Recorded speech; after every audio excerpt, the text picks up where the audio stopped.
How can mindfulness help you live longer and healthier? In this video, we're going to talk about mindfulness and how being mindful can help prevent injuries. Now, this is important. See, we can try to be as healthy as we can, getting the proper sleep, eating properly, exercising, hanging out with friends, and everything else. But one foot placed on a slippery surface or missing a step or a curb can wipe out all the good you've been doing for yourself. And in one split second, you're injured and your life has changed.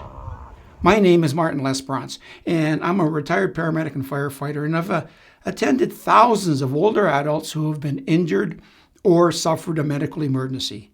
And I've learned a lot from that. Now, with these videos, I'm focusing my efforts on preventing these situations from happening, especially for us older folks, because I'm one of you. I'm now in my 70s. For us older adults, if we do fall, broken hips are a common result. And there's a good chance we all know someone who has broken a hip. We want to do everything we possibly can so it doesn't happen to us. Breaking a hip can put you into serious trouble.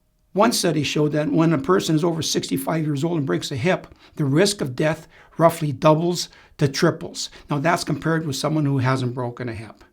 For people who are 75 to 85 years old, there's a 1 in 4 to 1 in 3 chance that they may die within a year if they broke a hip. So let's not go there. Let's do everything we can so we don't get injured in the first place. Now, I'm not telling you this to scare you, but just to make you more aware. The good news is, as older adults, we don't have to fall. We can prevent them from happening. And I think one of the best ways to stay safe and prevent falls is to practice mindfulness. What is mindfulness? Mindfulness, or staying mindful, is quite straightforward. It's paying close attention and focusing on what you're doing at the present time. Paying attention in the moment. When you are mindful, you're scanning the area around you and the environment, and you're looking for any possible hazards, and hazards that may be there now or that may come into play later on. Like recognizing that there was freezing rain last night. So you may skip the walk outside this morning and do some indoor exercises instead of putting yourself at risk. So how does this work? Well, here's an example. You're walking on a slippery surface. First of all, you realize that you should avoid it if you can. But for some reason, you find yourself walking on an icy surface. So now you should be totally focused on walking on that slippery surface. You slow down. You remember to walk like a penguin. Short, shuffling steps, your feet are out at a bit of an angle, your hands are out of your pockets, and you're watching and concentrating where you're placing your feet. You're walking like a penguin. Now, let's say you're crossing the street. You shouldn't be thinking about the next episode of the Beverly Hillbillies or the Andy Griffith Show or Happy Days. You are thinking about crossing the street.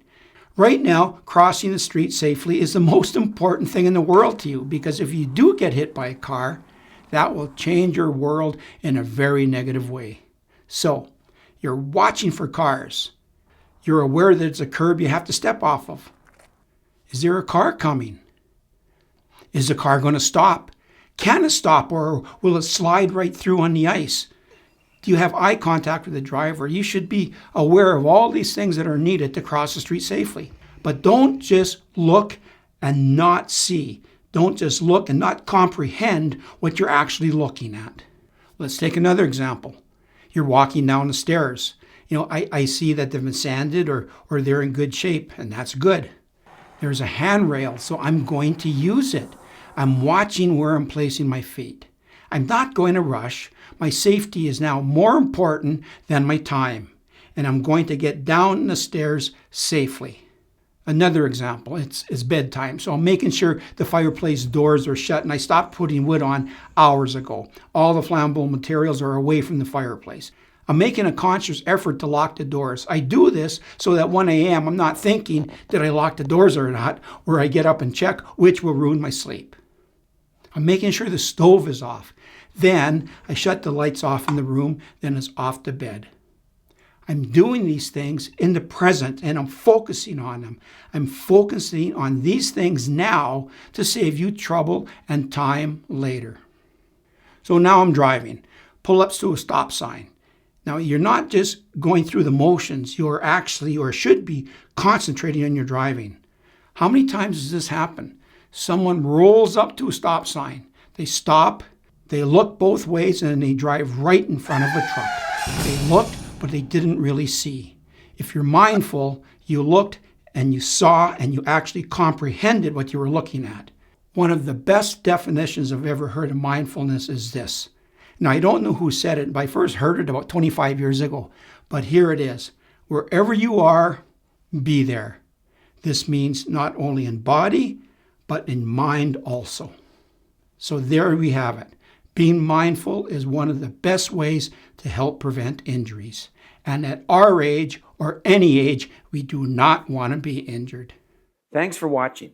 Now, if you enjoy these videos, please like and subscribe to them. Also, feel free to add any comments. There's a lot of people like you with life experience watching these videos, and we can learn from each other. And this will help me make better videos.